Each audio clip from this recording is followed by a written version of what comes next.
Now, Indiana does have a bias crimes law that requires police departments to report bias crimes. Only a handful actually do, though. That's because there's no reason for police to investigate the motivation behind a crime because you can't be charged with a hate crime in Indiana. Senator Greg Taylor has worked for several years to pass a clearly defined hate crimes law in Indiana. He joins us now from Indianapolis. Senator, thank you for joining us. Thank you for having me. So we have some data from the Anti-Defamation League's annual report that shows anti-Semitic incidents increased 57% from about 2016 to 2017.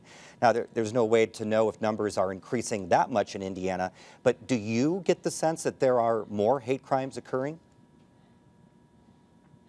Absolutely. As you indicated in the introduction, in Indiana, we require law enforcement agencies across the state of Indiana to actually report these bias crimes. Of the over 300 law enforcement agencies in the state of Indiana, only approximately 14 have reported anything to the Indiana State Police Repository.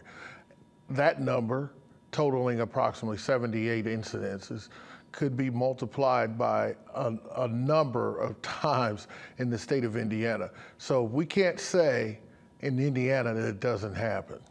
So a number of business leaders got together this week to call for hate crimes legislation. Governor Holcomb indicated that he would likely sign it if it comes across his desk. So does this seem like the moment that we can kind of catch up with the other 45 states that have some hate crime laws in place?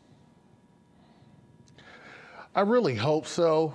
What's actually discouraging, however, is I've been in this position for several years now. As you know, last year there was an incident in North Carolina where a young lady was killed by some people who didn't agree with her same sentiments and ran her over.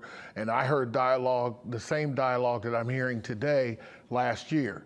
During the legislative session, the chairman of the committee decided at that time, once we had testimony from several individuals, including a brave mother from Fort Wayne, come down and talk about her son being beaten by some kids based on the fact that he was African American. And the chairman of the committee decided after all that testimony not to take a vote. So if I have to go on history on what I think today, I'm optimistic, but I'm also pessimistic because I've heard this type of dialogue for a long time. Right.